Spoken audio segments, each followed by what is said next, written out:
Rebecca Vivian to join us from Computer Science Education Group in the University of Adelaide. So welcome, Rebecca, and it's great to have you here. Now, today we're obviously really interested in just some approaches to assessment. A lot of you guys have been implementing digital technologies, and really one of the questions we're asking, or teachers are asking, is, okay, now that I've implemented the technology, how do I know what students have learned? So we're trying to go ahead with that today and to unpack that a bit more and have some real practical activities to work through. So, Beck, if you want to take us away. Yeah, thank you. Thanks, Martin. It's great to be able to present on this topic. We thought we'd start with a small poll. So throughout the presentation, we'll just pop up some polls just to get some information from the audience. The first poll is just inviting you to let us know who you are in terms of what role you're coming here today with. So we've got, you can select primary teacher, secondary, school leadership, university staff, or pre-service teacher.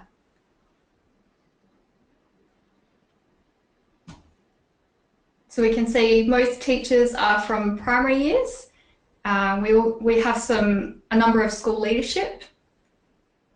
So that's a pretty good turnout, Martin, I think. Yep. Are we sharing that at the moment? Just sharing. Yep, just sharing now. So yeah, 64% primary, 11% secondary, and we've got some school leadership. Yeah, so that's a nice, good mix there for tonight's webinar. Fantastic. That's fantastic, and I know that assessment is definitely on the back of everyone's minds, particularly in leadership too. So what we'll be doing is we'll be going through the slides. At the end of the presentation, you'll be given access to this slide deck, so you can actually go back and have a look at the links and the resources later. But Martin's also providing you with a list of resources highlighting things that we're talking about today, which is great. Yep. So, Beck, if they wanted to now, they could download the handouts that are available on their control panel, and also, you know, if they have questions, they can use the question facility on our webinar, and we'll endeavour to answer those questions as we go along. So I'm sure the more questions we have, the more engaging it's going to be for people who are watching. So move on. Yeah, that's great. If you have any questions, just pop them in the chat there, and we can come to answer them and have a discussion. So I thought today we could go over having a look, just getting ourselves into the idea of what assessment is in terms of the Australian curriculum, having a look at the achievement standards and some work that we've been doing to help educators interpret the achievement standards, and we'll be looking at some ideas for assessment design, so how you might start to think about designing assessment activities using the resources that we've curated and developed, and also highlighting some of the resources on the hub, because I think just flagging these as something that you can look into further. So I thought we might start by just contextualizing some of this work. So we started a partnership project with Education Services Australia, the Digital Technologies Hub, and we started that one at the end of last year. So what it involved was looking at starting with curating existing assessment resources, and from there moving right through a series of projects to a final resource guide for teachers. So the purpose of this project is to support teachers to develop assessment for the Australian curriculum in digital technologies. And we identified in some previous work that assessment is an area that we really need to strengthen. So it's been great to partner with the Digital Technologies Hub on this project. So as I mentioned, we firstly started by curating some existing resources out there that we felt aligned with our curriculum and could be readily used in the curriculum in the classroom immediately, and they're currently available on the Digital Technologies Hub. So we'll be flagging some of those today, and we've also linked in our resources as well. We also conducted a literature review, so we were looking at what CS education researchers and practitioners were publishing in terms of how they go about assessment and different assessment practices. And that report is available on the Digital Technologies Hub as well. And currently we've developed a framework. So the goal was to develop a framework that supported teachers in seeing the scope of assessment in terms of what the achievement standards look like, sort of helping teachers interpret those achievement standards and from there build some assessment resources. So that draft's available today, and we'll be talking through some of that in this session. And following on, we'll be looking at developing and trialling materials in the classroom for K from foundation right through to year 10, digital technologies. And next year, this will result in a final resource guide that teachers can use that will help them develop some assessment practices. And all of this will be freely available on the Digital Technologies Hub. So just getting into assessment, having a look at the Australian Curriculum website in terms of what it advises for assessment. We know that assessment of student learning takes place at different levels and for different purposes, and this can include both ongoing formative assessment as well as summative assessment. So formative assessment, that's within the classrooms, and it's really about monitoring student learning and providing feedback to the student as well as informing our own practice. And what you can do with formative assessment is use it to drive future student learning, inform what activities you might run in the classroom and areas where you might choose to focus on. Summative assessment is also in terms of thinking of twice yearly reporting and that level of assessment. So teachers can design assessment to suit their purposes and needs, and we'd all practically agree that feedback should really be about constructive feedback, should be specific, honest, and really help the learner. What I'd like to flag as being important is thinking about feedback, but also feed forward. So while feedback focuses on students' current performance in a particular learning objective, feed forward allows us to focus on how we can use that feedback to inform their future learning experiences. And students can take that feedback on to inform perhaps the redesign of a digital technologies project, or to improve their projects that they might continue to build on throughout the unit.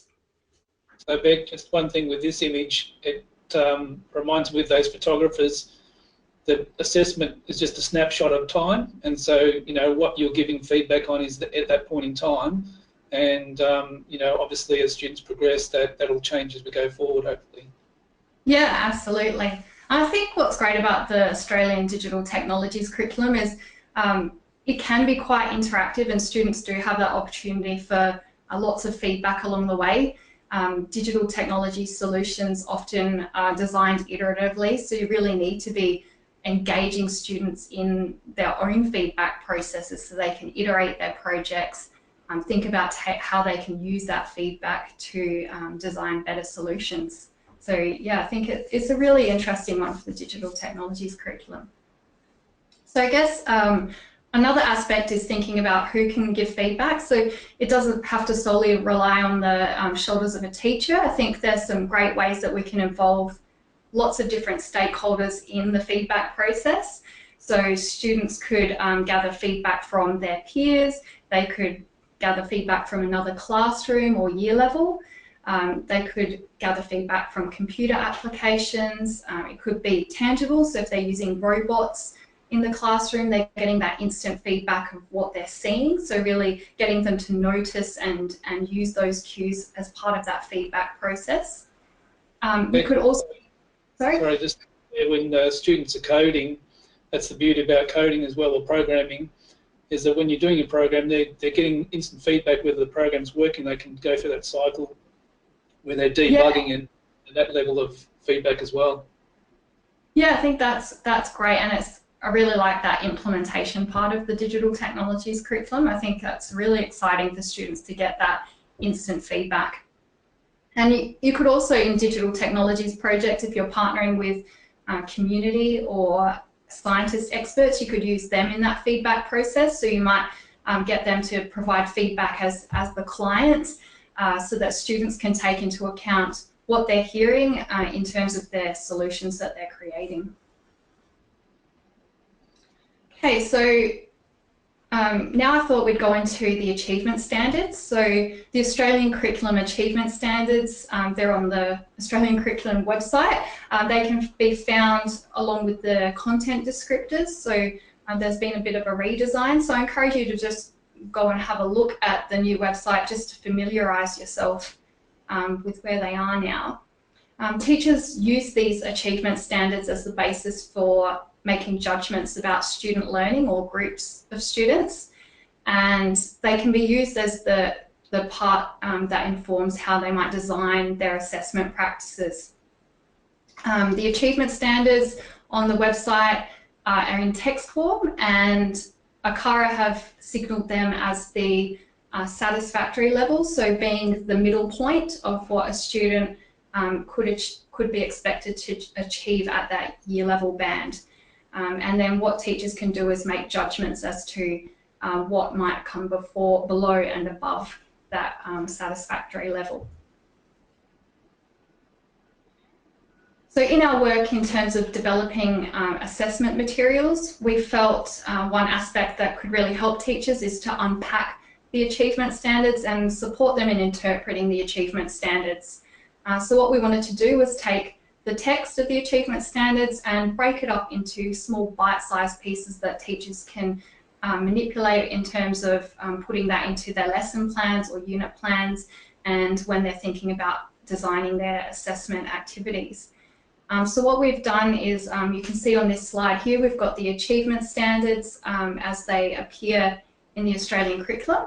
I have to point out that there is the learning area achievement standard, which is for the whole technologies learning area, but there's also the digital technologies achievement standard. And what we're doing is really focusing on that digital technologies achievement standard. So what we've done is we've pulled out the parts of text and we've broken them up into a table across the year level bands, and as well as according to the different strands. And we felt that this could help teachers in terms of breaking down what each achievement standard might look like in the classroom in terms of assessment. The layout of our table, what we've done is we've mirrored the digital technology scope sequence of content, for the F to 10 digital technologies curriculum. So as you can see here on this slide, I've just taken a slight screenshot of what the document layout looks like for the sequence of content and then how we've structured it. So you can see there, it's just in terms of supporting teachers to make those connections between the achievement standards and the content so that they can start thinking how they might work together. So in terms of the achievement standards, what we really wanted to do as well, we know that it's important to focus on the content and the skills and the progression of that across the year level bands. But we feel it's really important to also notice what the achievement standards are asking students to demonstrate. And what we've done is we've highlighted the key active verbs in each of the achievement standards just to flag, I guess, what is expected of students. And we feel that this might help inform the design of assessment activities. So as you can see, I've highlighted in bold words like identify, describe, explain, and it also helps in terms of seeing the complexity and the progression of the types of assessment activities that you might do in the classroom and what the success indicators might look like across those year level bands.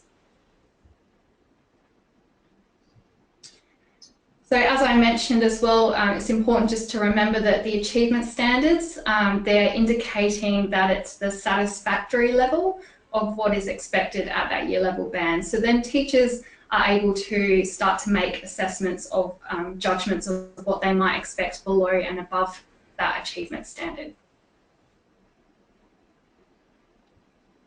So one way to start to unpack what those indicators of success might look like on either side of the achievement standard could be to look at the progression of complexity in what you're expecting students to do.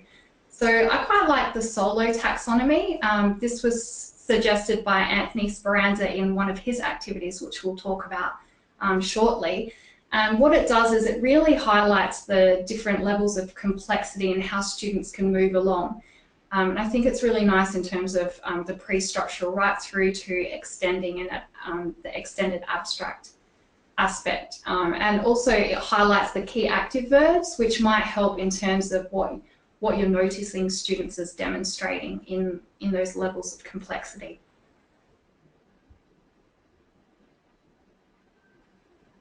Another source of support for teachers in terms of making those judgments is using the ACARA work samples. So these are available on the Australian Curriculum website, and they're now placed underneath the content descriptors and achievement standards in the digital technology section.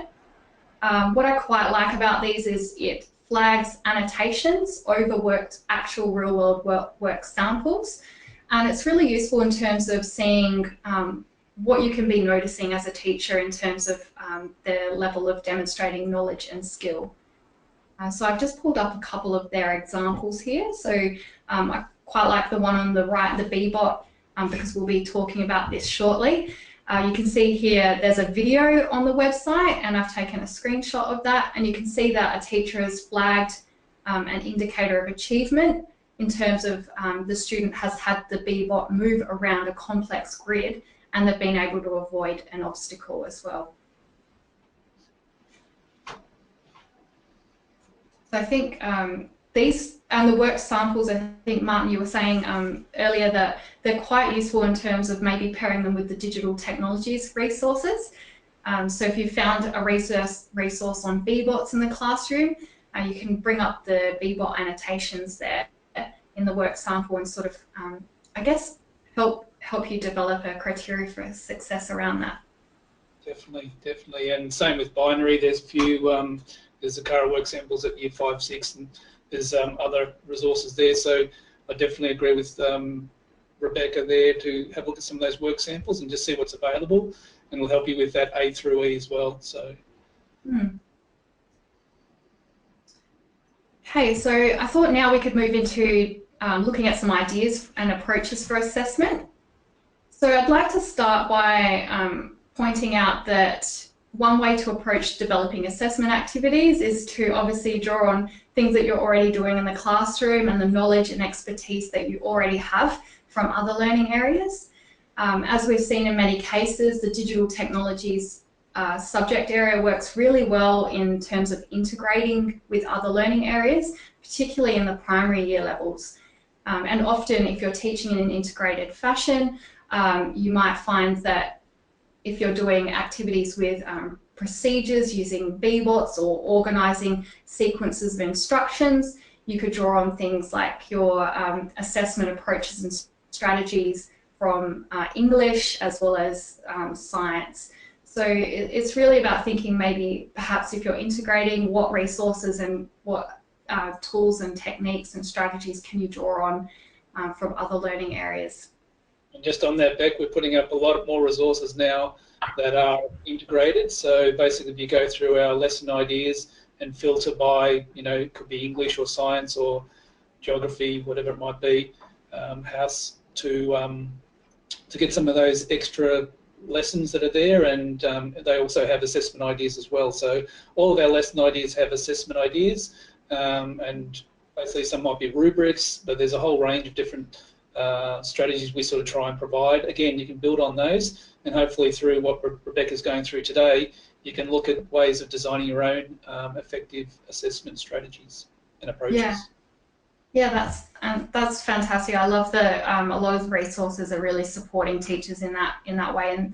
And another example of how you might draw on some existing techniques could be in the mathematics area. So mathematics and digital technologies work quite well together. So if you're looking at data analysis and presentation or exploring patterns and data representation, you might start to think about what assessment strategies, instruments and techniques from mathematics do you have that could help to inform you in the digital technologies domain. So particularly on this slide, I've got an example with the binary numbers. So if you're getting students to look at patterns in binary numbers and do counting and converting numbers, You could look at things that you have in terms of number sense, pattern identification, and even problem-solving strategies. So although the learning area is new, there's a lot that you can bring along with your own backgrounds, your own expertise, and the resources that you do have. And I'd be really interested in hearing about that after today if you wanted to get in touch with me as well. So another area I'd like to touch on is we undertook the literature review for the project, and this was to identify existing resources as well as practices that researchers and practitioners were adopting in K-12 CSER computer science education. And so computer science is also known as the digital technologies learning area. We found some key approaches that we thought were quite useful for educators, and we've identified that in our report, which is now on the Digital Technologies Hub, and we've also linked to that on the slide here. So that's for people probably more interested into delving more deeply into these approaches, as well as to understanding some of the research behind them. So I'd just like to touch on some of these. We found that teachers were developing programming assignments. So this involves, say, for example, if students have been doing some prior programming experience, whether visual programming or using general purpose programming, they may have learned explicitly key concepts around branching, sequencing, repetition, and so on with the teacher in guided learning experiences or within online platforms like code.org. So then an assessment approach for this was that teachers would set up a final challenge, a programming challenge or assignment that students had to try and complete that had a set criteria, like a scorecard against how they were going in terms of meeting those objectives. So an example of this could be that students are to create a house using visual programming or general purpose programming or some form of animation with a goal. Another aspect was looking at artifact analysis. So although you're getting students to create these programming projects, it's one thing to look at the final artifact, or even if it's something like a makey or a maker project, you've got the artifact there, but what kind of understanding and skills and knowledge can students use to explain how they've come to create this solution? So artifact analysis is thinking about strategies in terms of how the teacher can try and elicit some of that understanding about how students came up with their solution and what they understand about the concepts and the skills associated with it. Cognitive interviewing is one technique. So this is using a kind of think aloud approach, and I find this quite interesting to pair with programming assignments, or even when you're getting students to do unplugged algorithms or thinking about binary numbers. It could be used in a number of contexts. So cognitive interviewing is when you're sitting with a student and their artifact or their work, and you're asking them sort of semi-structured questions that elicit some responses, and you're able to really get a deeper understanding of what the student knows. An example of this being used is in some previous research. The researchers picked one student's visual programming project on Scratch.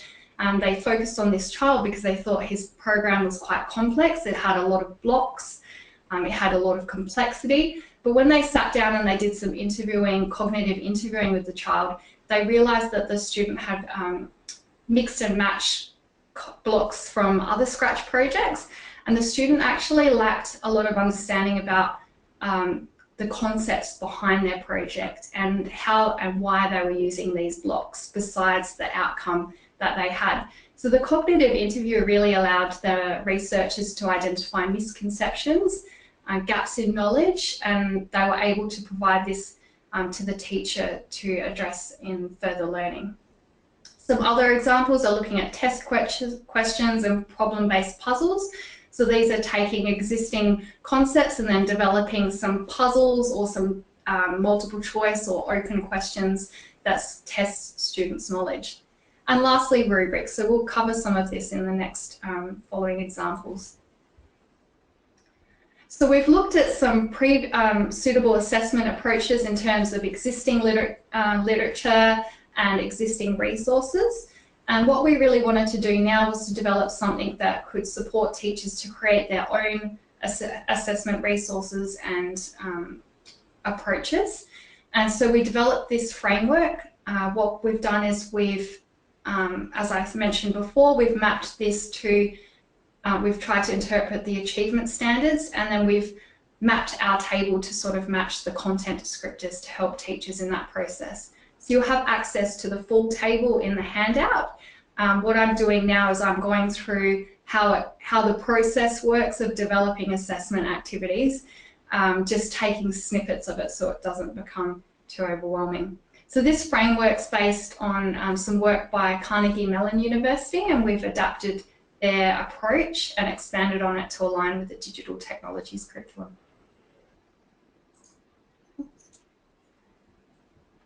So what we've done is we've mapped the key active verbs from the Australian curriculum, digital technologies, achievement standards, and organised these into the Bloom's taxonomy categories. So you can see on the screen there you've got the categories and you've got some active verbs. And so what we've done is we've identified how they align and then from there built some assessment strategies. So on this slide here, I've just taken a screenshot of one portion of our table just to show you sort of what the structure looks like. So you can see on the left we've got Bloom's taxonomy, then we've got the key active verbs from the achievement standards that align with that area, and then we've got some sample activities suggested, as well as what the indicators and what the measurement might look like if you're doing some of those sample activities. So this isn't set in stone. Obviously, there's a lot of room to manipulate perhaps some of the active verbs and shuffle them around. A couple do appear in two or more places, but it's really just a starting point and a framework to guide teachers. And we're continuing to develop that, and we'll be working with teachers to refine that further. So I thought we could go through one of the examples using the framework to try and think of some assessment activities. So on this slide I've picked an activity that we've created for our CSER lending library program. So this one is Bebot and Three Bears, based around the Goldilocks narrative.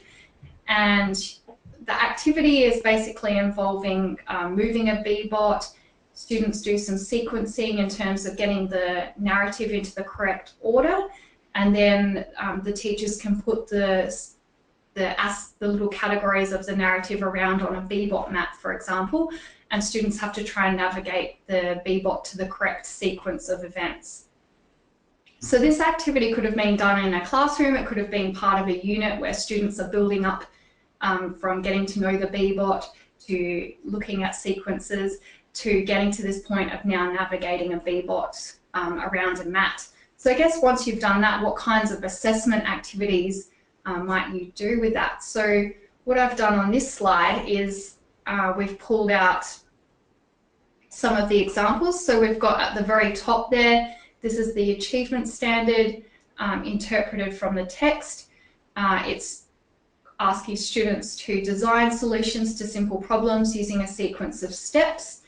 And what it involves is now using our framework. You can look here that I've highlighted in red the keyword design, and using the framework we go down and we find the keyword design in the framework, so we can see it's within the applying category, and from there we've mapped some activities that kind of allow students to do that applying aspect. So activities that require students to use procedures to solve familiar or unfamiliar tasks, or they might require students to determine which procedure is the best for a task. So it's really a category for them to apply their knowledge. So if you've done some of these Bebots activities in the class, you might look through there and think, what kinds of assessment could you do with students? And it could be to design perhaps a new context, a new programming activity for the Bebot. So rather than being about the Goldilocks, you might situate it within a new narrative. It could involve asking students to develop a text, perhaps a procedure that describes what they did with the Bebot and how they got it to move around. Or it could be getting students to perhaps start to think about a design, so how their Bebot was moving using arrows or perhaps drawing. And in terms of looking at the assessment indicators, we'd be thinking about accuracy scores. So how many, if students were given a sequence of steps to implement with a Bebot, how many of those attempts were correct and incorrect? Were they able to identify when the Bebot was moving off track, and were they able to come up with a solution? So it could be that teachers are using checklists or rubrics in terms of evaluating the complexity and thinking about perhaps noticing those accuracy measures. Martin, did you have anything to add to that? Well, I'm just thinking one thing that comes to mind there when you're talking about the narrative. If the students coming out, let's say if they had enough fairy tale to do, if they were choosing like Three Little Pigs, for example, they would be doing like the sequencing of the story as well. So that involves abstraction. So they're basically only picking up the bits of the story that they think are important.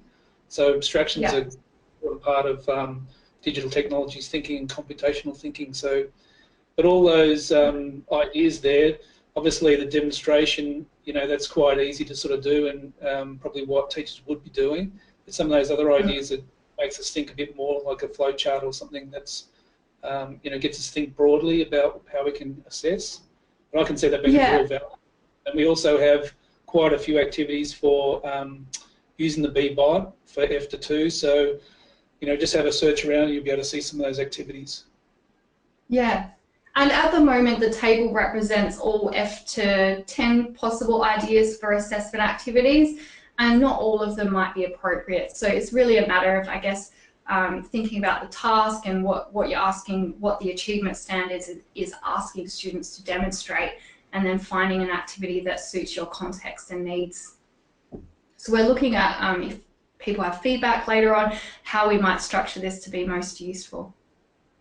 So an example of this lesson that we prepared for our lending library, we then used the Solo taxonomy to develop a rubric that helped us assess the levels of complexity that students could demonstrate in what they could do. So from having no algorithm at all to being able to create an algorithm with limited instructions and no links to what they need to achieve, towards being independent and possibly even including things like branching. Yeah.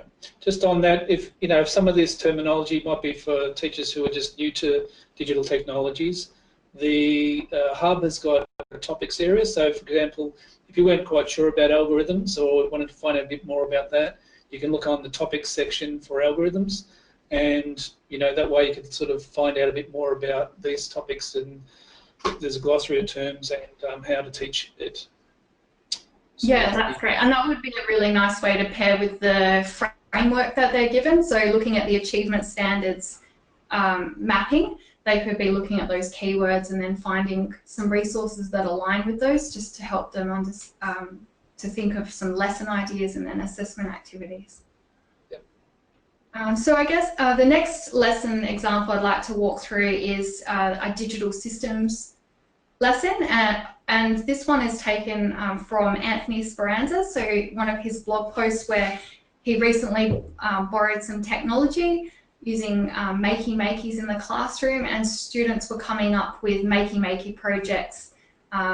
He had a series of projects, so some included students creating musical instruments, as well as interactive artwork, and we really like this as a, I guess, a way of looking at the assessment in terms of a whole project approach. So it might be that you've done a little bit of programming, visual programming in the classroom with students through some explicit teaching and guided learning, and then you may have looked at digital systems before, so they may have had some exposure to what a digital system is and perhaps what peripheral devices are in the classroom. And then I guess this project allows students to bring all that knowledge and all their skills together with the opportunity to demonstrate what they can achieve. So I think this is a really nice one to show. So On the next slide, we've taken the framework, and what we've got at the very top there are the achievement standard text for years 3 to 4 and 5 to 6. And you can see the keywords, the key active words there are describe and explain. So you're wanting students to describe how a range of digital systems and their peripheral devices can be used. And the next level is getting students to explain the fundamentals and the components and how they connect. And so looking at the Bloom's taxonomy framework, we can go over there and look at the where describe and explain appear, and they fall into the understanding category. So when we think about assessment activities, we really want to design activities that allow students opportunities where they can share their understanding for a topic through perhaps oral presentations, visual or written communications. So this could be, if you're getting students to describe or explain their Makey project as an outcome, you'd want to perhaps provide opportunities where they could demonstrate their project, or where they're responding to perhaps some oral or written questions. Or they could do concept maps where they're able to explain how the parts in the system work together, or even by a discussion, perhaps a small group discussion or a class discussion. The teacher might do some formative assessment and sort of observe what things students are responding with. And lastly, text production. So it could be that students write a procedure, or they do an explanation about their digital system and the purposes of it. So some indicators that teachers could be looking for is with using perhaps performance rubrics, where there's a level of complexity in terms of progression on either side of the achievement standard. You could get students to do some peer evaluation and bring that into the feedback process. And you could use rubrics as a way to guide that feedback, or even some self-evaluation. So getting students to look at what they've done and reflect on that. But you might need to sort of scaffold what criteria and what indicators of success might look like. And Beck, if I was a Year 7-8 teacher, I'd be looking at, you know, they could use Makey in their classes as well. And there's also that Scratch ability there to connect it to Arduino. There's this, a certain Scratch program that's now available, so you could use Arduino. So we're showing up to the Year 5 and 6, but Year 7-8 students certainly, you know, some are transitioning between that block-based or visual programming, so you might have Scratch still.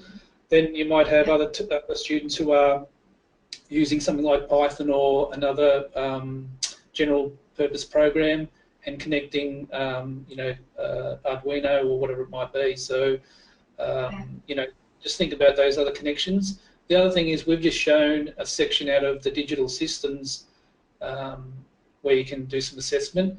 Of course, if they're doing all that designing, there's another element that you could sort of be doing in terms of your assessment. So we're just focusing on a small bit there, but you know, we could integrate some of our assessment. Yeah, there's opportunities to bring in collaborating in teams. So you could be looking at that aspect of assessment. Also, when they're doing the designing and building up perhaps their design documents and how you might assess that. So this is, yeah, as Martin said, just one snapshot of one tiny little achievement standard which forms one part of the project, but you'd be thinking about how they fit together. What we've also done with the framework is not, I guess, limiting it to the technology. So as Martin said, this is using a Scratch, Makey and Scratch, but it could easily be a project. So you could have an Arduino project where they're creating sensors for the older year levels, and you might start to, and you'd be doing the similar process. So looking at what's that key active word, where does it fall in the framework, and then what kind of assessment can you do to really elicit and allow students the opportunity to demonstrate that achievement standard. Yeah, but if you have done some Makey work and you wanted to get some very useful resources, those activities that we're looking at the moment from Anthony Speranza, they are really well constructed, and you know, if you haven't done it for the first time, it's probably good just to follow that approach. And you know, it's got a lot of information there, and it's got some sample projects, some Scratch programs to put into it. So again, if the kids wanted to remix those projects, it just gives you a good starting point. So I really recommend having a bit of a look at those lesson ideas which are on the hub. Yeah. Thanks, Martin. That's great. And then, another aspect of Anthony's work is I really liked how he took the solo taxonomy and he's been able to think about what are the criteria for success. So what are the elements of the project that he's wanting students to cover in terms of content and skills, and what sort of things is he looking for in terms of outcomes. So we can see here the level of complexity as it evolves over the course from 1 to extended. And you can see there at the very start under the first column, you've got he's looking at, can they identify the components and define their functions? So can they identify what a Scratch program is and what it does? Can they look at a USB cord and explain that? And the same for alligator clips. And then the next level is looking at how they can assemble the components together to understand how the circuit works and how all those parts are starting to work together, and so on. And you can see that level of complexity increase. And so I think that solo taxonomy is really nice for thinking about how you might go at looking at that level of complexity of their projects and understanding. So the third example we'd like to show you is focused on the visual programming aspects. So this is extending on the Scratch programming idea. So although you have this Scratch program, it's one thing to check the functionality of it. Does it address the brief? Does the program function just by clicking play or interacting with it? But it's another thing to look inside and look deeper at the project and what they've created. And this involves looking at things like their design documents, the code, and getting them to provide opportunities, for them to explain what they've created or their design approach. So we've got here, I've just put up an example of a Scratch story template. But in terms of mapping this, how you might start to think about where visual programming projects fit, it's within, I guess, the 3 to 4 year band we've taken as an example here. And you can see some keywords include defining and implementing. So students are defining and then also implementing, but you're also providing opportunities how their solutions might meet specific purposes, whether that be a purpose of the goal that you've set out for them to achieve, or perhaps for their audience who they're developing the program for. So if we're taking the implement key active verb, we can look on the table and you can see there it's within the creating category because they're implementing their project. They may have previously done some designing and learning the concepts behind that and how to create design documents, but this is the aspect that we're looking at here is the implementation. So in terms of sample activities, you could have students, I guess, showcase their project. You could get them to create a text that accompanies their project, perhaps an explanation of what it is or a procedural recount. It could be part of a research project portfolio, so it could be that they've done some research into games or stories or explaining an ideas from science, and they've done that research and now they're doing the implementation part. So thinking about how the implementation works with those other aspects. And in terms of looking at assessment indicators, you could be using rubrics to score the complexity of various parts of their Scratch program. You could use the client to come in and provide some feedback.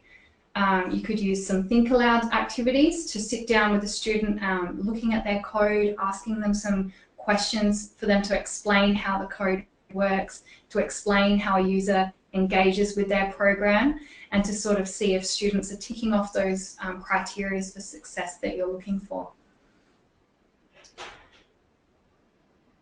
So in our review of available resources, we came across this website called Dr. Scratch. It's in beta at the moment, so it's still under development, but it's released, so you can use it. And this one is a website that supports analysis of visual programming projects. So what it does is it could be used for formative assessments, so we'd probably advise not as a summative assessment, but something that could be used to give some feedback that could then be used to feed forward as well. So it could be something that the teacher uses or the student. So I thought we could go through and get Martin to demonstrate how he's going to analyse his Scratch project, and you can see this product in action. Yeah, so Beck's put together this, it's called Dr. Scratch Assessment Ideas, and if you just search for Dr. Scratch, you'll find it. It gives you a description of what it actually does, what the tool does, some guidance for the use, and then basically goes through, what I like is the guidance about the blocks and what some of the blocks mean. But essentially, you can actually get the project, and I'm just going to show you with one of my projects from Scratch. So this is the Dr. Scratch tool, and if you go choose a project, here's one of my projects. This one's like a quiz, and I'm going to upload it. So this quiz, basically, it's actually to learn an Aboriginal language, and essentially the students go through, and you know, there's a lot of interaction in choosing A, B, or C, which is the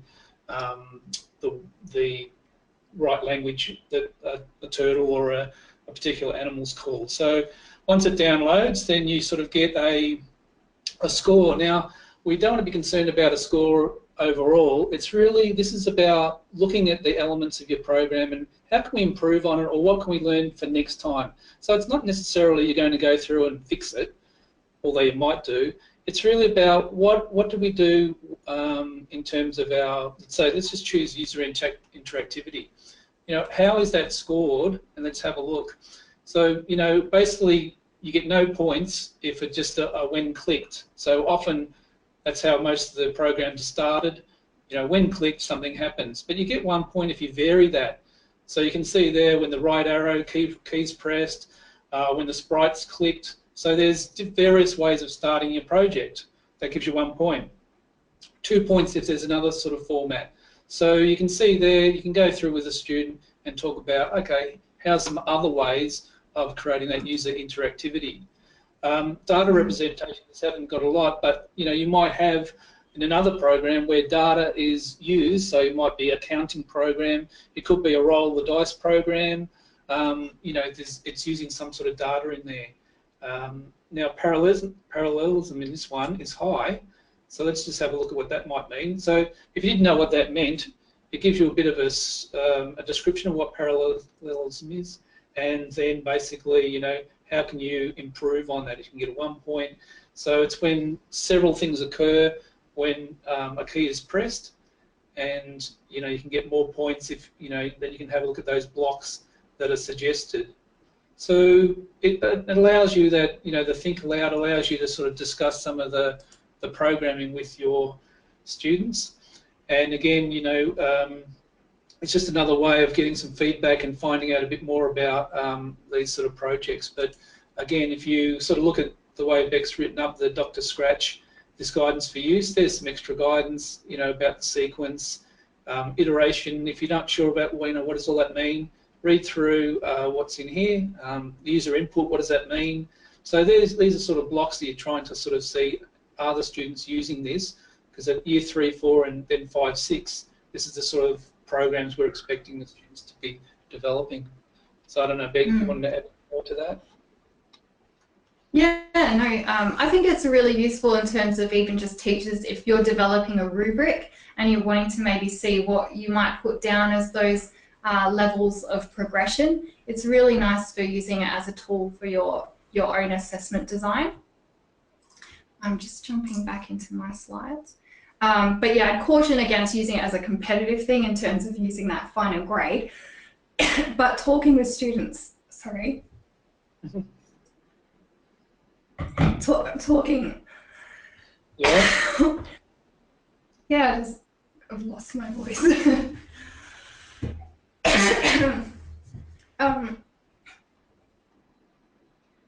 I guess I'm using it as a discussion point. Oh my goodness. Sorry, Martin. Yeah, can you just take a sec? No worries.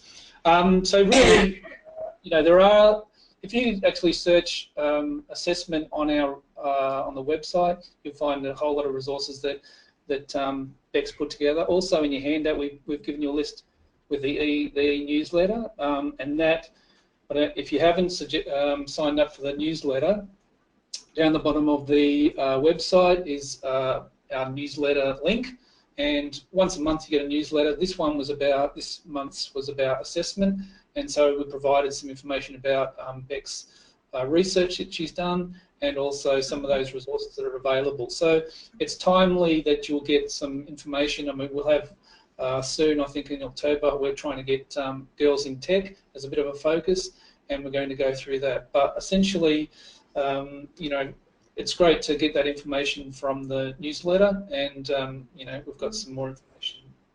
How are you feeling now? Yeah, I'm good, thank you. Sorry, I think I swallowed the wrong way and it just wouldn't come back right. So I just thought I'd flag a few other strategies that you might use. So keeping along the lines of looking at programming constructs and their knowledge and skills in this area. Some of the review that we did, some researchers and practitioners were developing their own multiple choice questions. So you can actually make them quite visual, and this is a really good way to assess students' code literacy, so their ability to not just construct code physically, but to read code, interpret it, and predict what the output is. So on this slide here, you can see we've got a couple of examples. One's using the visual programming blocks, and it's asking students to read what that code is and then write down what would happen. So that's one way to assess knowledge. You might have a multiple choice question there to predict the number as an output, or what the final text is. Another aspect is perhaps maybe for the older students, you could start to create more complex questions and assess at that level. It could be also used as a way to assess their conceptual knowledge, perhaps looking at different, so one of the higher level achievement standards are asking students to identify different networks, so you could be creating some multiple choice questions around that. And so if you've got your own means of creating question banks, then you can use that. But if you don't, I'd like to point out Project Quantum. So through the Computing at School group, they've got a blog post there which I've linked to, and they're really starting to drive up a bank of questions for computer science or digital technologies. And these allow you to also create that visual element, so you can have those blocks of code or a picture, perhaps a problem visually, like the Beber's computational thinking challenge kinds of questions, and then you can have students respond. But you actually are able to access their responses, and you can get them to type text responses or respond to a multiple choice question. So I encourage you to look there. It would be great to build up some Australian questions that we can link to our curriculum there. Beck, what about the idea there where you'd say if you're looking at a particular program, it could be developed in anything, like it could be Scratch or it could be Python, whatever the programming they've used, but to actually look at the output on screen and then just have a bit of a prediction about, you know, what blocks or what text, what coding do you think might be in there? For example, if it's a what if block, or if it's a user input, and then getting them to have a bit of a look at what they think might be in there, and then you have a, you look in behind it. Is that something you could sort of assess, or think of a way how to assess it? So you're actually getting them first, and then you can check what sort of blocks are in or being used, or what sort of programming it was being used.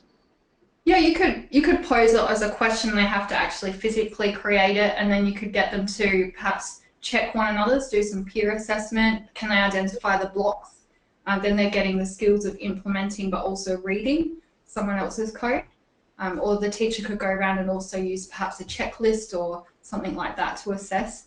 Yeah, there's definitely ways. It would be interesting to explore that further as well. So another one is looking at existing resources. Again, there's resources out there. Something like Scratch Junior, they have an assessments resources page. We've also written this up as a full comprehensive assessment resource in the Digital Technologies Hub. So just like the Dr. Scratch example Martin went through, I've also written up how you might actually use this in the classroom, some questions you might ask, some things that you might be looking for. And these resources, they have two different types. So you can either use Solvits or reverse engineering. And you don't actually need iPads for this aspect. It could be done in an unplugged way, so they might be just working with the symbols as in terms of constructing algorithms. But what you can do is actually print the blocks out from their website, or print a page out and get them to circle it. You could cut the blocks out and get them to construct them to respond to your challenges. One challenge that they propose is to play a video, and you have to guess what kinds of blocks might be used in that program. So they have to circle the appropriate response. So it could be a video of a program that's having a cat move around left, up, and they have to circle the blocks that correspond with that action. Another reverse engineering is a similar way. So they're looking at a program and then they're identifying, putting together those blocks again. Just probably on that, in the Australian curriculum, the F2 students, not the requirement to use a visual programming language, but just to be aware that obviously we're trying to get kids to be used to that pre-programming stage. So, as Beck was saying, you can use the blocks, pictures of blocks, but they can use some of these iPad devices, like could be the Scratch Junior, but we're always looking at basically what's the level ahead. So year 3, 4, this is what we were expecting. So we can use those in our classroom. It's really a requirement. We're not going to report against that. Yeah, absolutely. And another way to use existing resources in the research review we did, people using CS Unplugged. So you might run a CS Unplugged activity, and then what they've done is they've actually changed the context of the activity. So for example, there's one, it's an island picture, and they have to do the travelling salesman problem. So they're finding the best path to an endpoint. And so what that's situated in the context of a pirate, and you're trying to find the treasure, but it might be that they've previously been exposed to that activity, and then you might change the context. So it could be a zoo or a farm, and then you re-encounter the problem, and you see if students are able to apply the knowledge and the skills that they've previously learned. So you can use some existing resources and then put a tweak on them as a new context. So we thought I'll hand over to Martin just to go through some of the resources. We've covered some today, but they're available on the hub now, and we've got fully comprehensive guidance on how that could be used in the classroom as well. So here's just a few that this is from our newsletter actually, so that I mentioned before, Beber's Challenge. So Beck's put together some ideas there that you could use as a formative assessment guide there. We did Dr. Scratch. Scratch Creative Computing Guide is very useful. So again, it's really just to have a flick through the site and see what's available. There'll be more being produced. This one here, years 5 to 10, that's focusing on robotics, but it's about project-based robotics, and it's quite interesting, and some ideas there about how you might assess project work when students are working together and collaborating. So again, in years 7 to 10, these guidelines provide some really good, they're not practical activities as such, but they're the guidelines that you can use in terms of your assessment and reporting. So there'll be more things that are coming, and the framework, we're very excited about that work, and also the balloons table that Beck's producing should go a long way to providing some really broad examples about how we can assess in different ways. And I think that's the value, and understanding that if students are explaining where does that fit into that complexity as compared to sort of more of a recall or remembering. So I think it's all going to help us, and I really value your work, Rebecca, in terms of what you're providing for us. Yeah. Perhaps now, Martin, I'd be interested if we could throw up the question on what topics people feel least confident in terms of assessing. So you've seen some examples here, but we'd be interested to hear what kind of confidence you have. So are there still topics that you're probably least confident in assessing? So we've got algorithms, programming, data representation, digital systems, project work, so large scale project work, or none. So you might select that you're confident with all.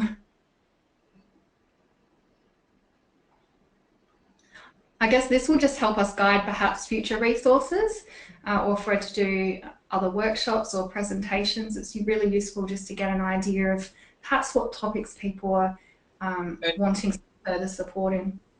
You probably noticed there's quite a bit on programming at the moment, but that's only because that's what's really available. So we'll try and move into other formats like data representation or digital systems as more come available.